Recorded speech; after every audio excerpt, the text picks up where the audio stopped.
Assalamualaikum warahmatullahi wabarakatuh. Sahabat-sahabatku dimanapun Anda berada, semoga keberkahan, kesuksesan, kebahagiaan bersama kita dan orang-orang yang kita cintai. Amin amin ya rabbal alamin. Salam yang dikira harga mati, salam Pancasila Jaya, salam sejahtera untuk kita semua. Kita tentu mengenal KDM Kang Deddy Mulyadi, Gubernur Jawa Barat yang saat ini menjadi buah bibir, menjadi teladan baik di dunia nyata maupun di dunia maya akan gebrakannya, akan kebijakan-kebijakannya untuk Provinsi Jawa Barat khususnya. Dan beliau adalah gubernur yang memang dari kecil merasakan pahit getirnya kehidupan karena berasal dari keluarga yang sangat sederhana, kemudian meniti karir di dunia politik dan cemerlang, dan saat ini menjadi gubernur Jawa Barat terpilih yang sudah memiliki banyak prestasi. Di balik kecemerlangannya beliau menjadi seorang gubernur, tentu banyak lawan-lawan politiknya yang tidak sependapat dengan apa yang beliau lakukan, apa yang beliau sampaikan, apa yang menjadi kebijakan dan apa yang menjadi kebijakan beliau selama ini. Ini tentu banyak. Dan ini tentu wajar, pro kontra dalam sebuah kancah politik adalah hal yang biasa. Karena dalam berpolitik, hari ini menjadi kawan, besok menjadi lawan. Bahkan hitungan detik, lawan bisa menjadi kawan, kawan bisa menjadi lawan. Yang namanya politik itu selalu dinamis. Kalau dari segi politik, dari segi kebijakan yang beliau lakukan selama ini menjadi sebuah sorotan tajam dan sudah menjadi hal yang lumrah dan layak oleh masyarakat, oleh tokoh-tokoh tertentu. Ini dari segi politik. Bagaimana dari segi spiritual dan keagamaan? Tentu banyak juga beliau itu memiliki lawan-lawan politik dalam tanda kutip dari segi agama. Tokoh-tokoh agama ada beberapa yang memang sangat kontra dengan beliau dan vokal, karena banyak tokoh-tokoh agama yang memandang beliau hanya dari kulitnya saja, dari luarnya saja, sehingga melabeli Kang Deddy Mulyadi atau KDM itu menjadi sudah melakukan kemusyrikan, kemurtadan dari segi syariat. Nah, dalam hal ini ada pendapat yang berbeda dari kiai yang unik, nyentrik, dan memiliki kapasitas keilmuan yang luar biasa, yaitu Kiai Haji Raden Syarif Rahmat RASGMA, yang beliau juga lahir di Jawa Barat. Dan beliau selain sebagai tokoh agama, beliau juga sangat paham terhadap budaya, terhadap kesenian, terhadap politik. Bagaimana pendapat Kiai Haji Syarif Rahmat atas tuduhan musyrik murtad kepada Kang Deddy Mulyadi, Gubernur Jawa Barat? Mari kita simak bersama-sama video dari Padepokan Dakwah Sunan Kalijaga atau Padasuka TV yang dipandu oleh host ternama Bang Eko Bando berikut ini. Saya lahir dari keluarga sederhana, anak ke-9. Bapak saya tentara tapi palang 3, prajurit, kan 28 tahun dia sudah sakit. Akhirnya tidak bisa meneruskan tugas, tinggal di desa. Nah, ibu saya itu nggak bisa baca tulis, nggak sekolah. Berawal dari karir jadi anggota DPRD. Saya DPRD dimulai dari pedagang beras, kemudian punya uang, punya modal, nyalon anggota DPRD, saya menang.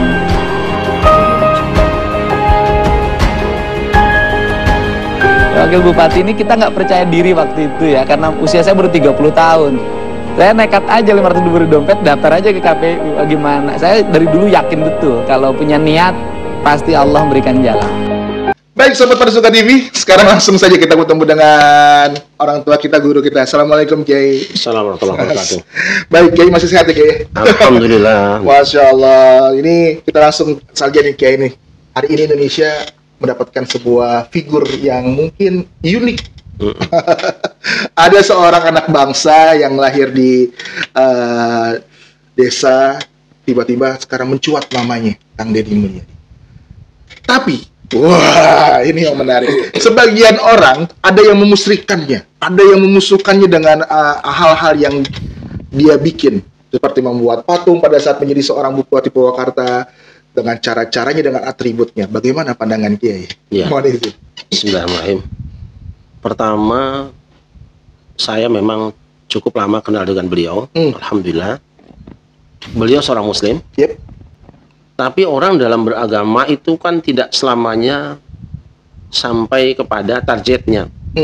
Mereka yang pernah mondok akan tahu namanya Arkanuddin, rukun agama. Itu 3. Rukun iman, rukun Islam, rukun ihsan. Jadi kalau bicara agama itu keimanan, ibadah, dan kemudian akhlak. Ini semuanya berurutan. Keimanan itu ibarat benih. Keislaman, mulai sholat, zakat, puasa, haji, itu ibarat pohonnya. Dan buahnya adalah akhlak. Nah, orang masih pada ribut berdebat soal ilmu tauhid, akidah.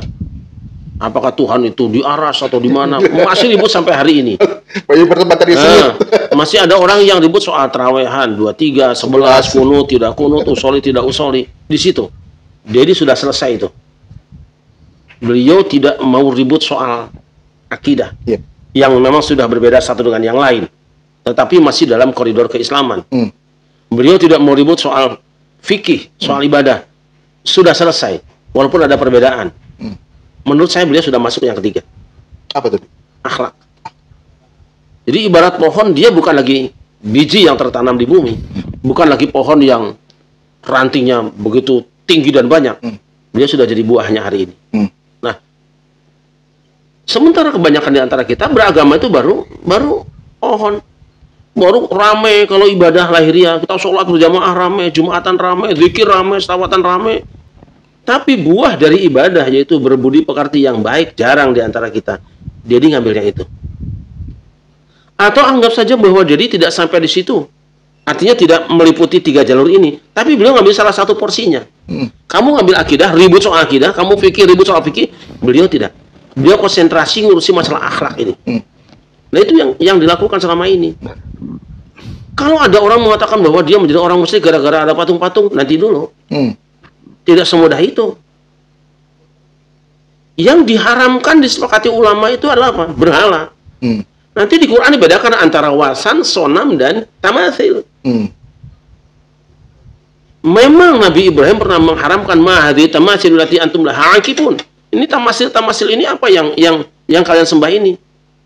Kamu berkumpul di situ. Kamu nyembah dia. Tapi jangan lupa Nabi Sulaiman juga bikin tamathil. Apa tuh, Ki? Ya'malunahu ma yasha' min maharib tamasil wa jifani kal jawab baqudur rasiyat ya'malu ala Dawud syukra wa qalilun min ibadiy syakur. Di surat Saba. Ya'malunahu ma yasha' min maharib wa tamasil wa jifani kal jarad wa qudur rasiyat. Coba lihat di surah Saba itu ayat berapa itu?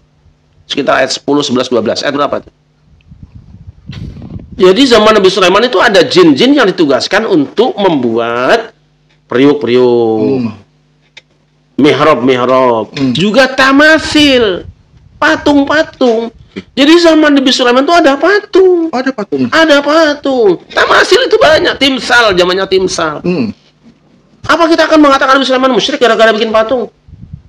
Ya tidak. Yang dimusyrikan itu wasan atau sonam yang disembah. Sesuatu yang disembah itu. Loh iya. Kalau cuma syakalnya seperti itu, tidak.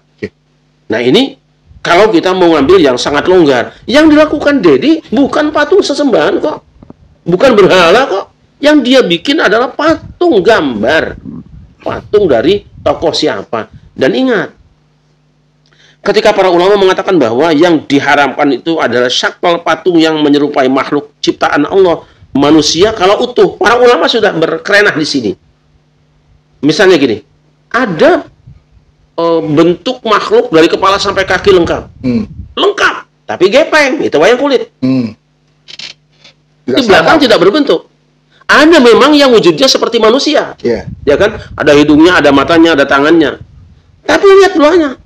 Mohon maaf, tidak ada bokongnya karena kayu lurus, itu wayang golek.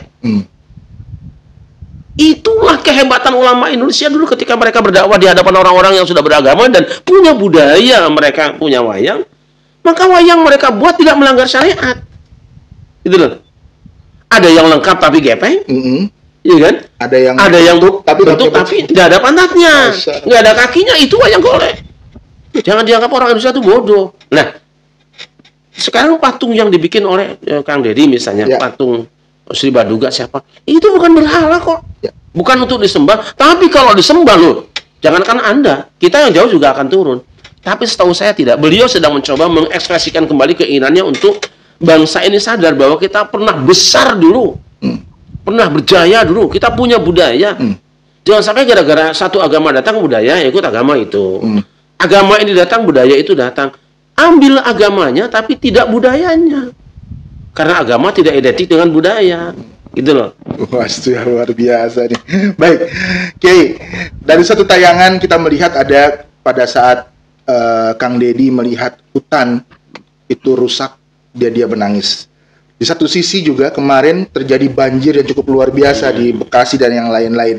Lalu dia cepat mengambil sebuah tindakan untuk kembali membuka ruang hijau di daerah Puncak dan sekitarnya. Bagaimana pandangan Kiai tentang hal Lihat di Quran, zuharul fasadu fil barri wal bahri bima kasabat aydin nas liyudhiqahum ba'd alladhi 'amilu la'allahum yarji'un. Kerusakan di muka bumi sudah nampak nyata. Di daratan dan di lautan karena bima kasabat aydin nas. Karena perbuatan tangan-tangan kotor manusia. Tahu dampaknya? Liyudhiqahum ba'd alladhi 'amilu. Nanti mereka akan merasakan dampak negatif akibat perbuatan mereka sendiri. Lalu la'allahum yarji'un, diharapkan mereka coba kembali. Yang dilakukan Kang Deddy mengembalikan hutan kepada aslinya, pada fungsinya. Ini mengamalkan ayat ini sebenarnya. Nah, kalau biarkan ya, sebahagian dari apa yang mereka lakukan akan mereka rasakan dampaknya. Banjir di Bekasi, akibatnya dari mana? Sejak lama kita juga sudah teriak-teriak sebetulnya di kawasan Puncak, kenapa sih kok banyak banget bangunan? Saya membayangkan kalau nanti satu saat Puncak itu banjir atau hujan deras, longsor, bagaimana Jakarta? Yang dilakukan, saya nyebutnya HD. Haji Deddy. Terus HD, saya nyebutnya HD. Ini adalah bagian dari pengamalan ayat Al-Quran supaya apa? Masyarakat jangan terdampak dari apa yang dilakukan oleh sekelompok orang mereka. Tapi siapa yang berani melakukannya? Saya termasuk orang yang tidak setuju di Puncak ada bangunan, tak setuju. Apalagi bantaran kali, tempat resapan air. Jatah air untuk istirahat di situ tidak ada. Tidak salah kalau air itu kemudian ke rumah-rumah, hak mereka sudah dijarah oleh manusia. Juga yang lain-lainnya. Saya ke depan berharap bahwa negara ini mulai memikirkan kembali tentang flora dan fauna. Ya. Flora dan fauna, bagaimana hewan-hewan bebas berkeliaran, ya kan, di hutan, burung-burung berterbangan dan berkicau. Karena dia juga ada fungsinya. Dalam ekosistem mereka ada fungsinya. Ketika satu petugas diambil, maka manusia yang akan terdampak oleh itu. Baik. Oke, ini kan ada sebuah sindiran dari netizen bahwa seorang Kang Deddy Mulyadi ini kemana-mana membawa kamera. Ada yang bilang ini ria, ada yang bilang ini pencitraan, ada yang bilang ini adalah salah satu cara untuk tangga nanti di tahun yang berikutnya. Tanda kutip. Menurut pandangan Kiai, silakan. Yang bikin rusak sejarah itu karena dulu tidak ada data. Orang bisa mengolah berita, membuat cerita karena tidak ada data. Lu kalau sekarang Kang Deddy nggak bawa kamera, kamu yang bawa, mau apa? Ya kan? Sama seperti penceramah yang diputar-balikkan ceritanya itu. Kalau dia nggak bawa kamera sendiri, nanti kamu yang bawa kamera, musuh-musuhnya dia, yang membenci dia, kamu putar balik buat jualan itu. Sudah benar itu yang dilakukan. Semua harus ada data. Ketika nanti ada orang yang bikin berita yang berbeda, putar ini aslinya loh. Ya ini bohong. Saya kira sudah benar itu. Baik. Harus ada kameranya. Harus ada kameranya. Baik, Kiai, ini kan Kang Deddy sendiri adalah baru yang mencuat hari ini. Apakah dalam Islam contoh-contoh pemimpin-pemimpin ini memang sudah berada di sosoknya Kang Deddy Mulyadi atau bagaimana, Kiai? Ya, pada masa khilafahan dulu kan pernah ada Zaman Rasulullah itu ada orang Yahudi yang tanahnya diambil katanya untuk bikin masjid. Ya. Tapi yang punya tidak rela. Ya. Dia kembalikan. Kembalikan. Kembali. Itu orang beda agama loh ya. Orang Yahudi yang selama ini berperang loh dengan kita, dianggap musuh. Tapi ketika haknya diambil secara ilegal, kembalikan. Ini sebenarnya, apalagi ini hak rakyat, hak bersama, hak negara. Gitu. Ini bagus. Baik, terakhir Kiai ini.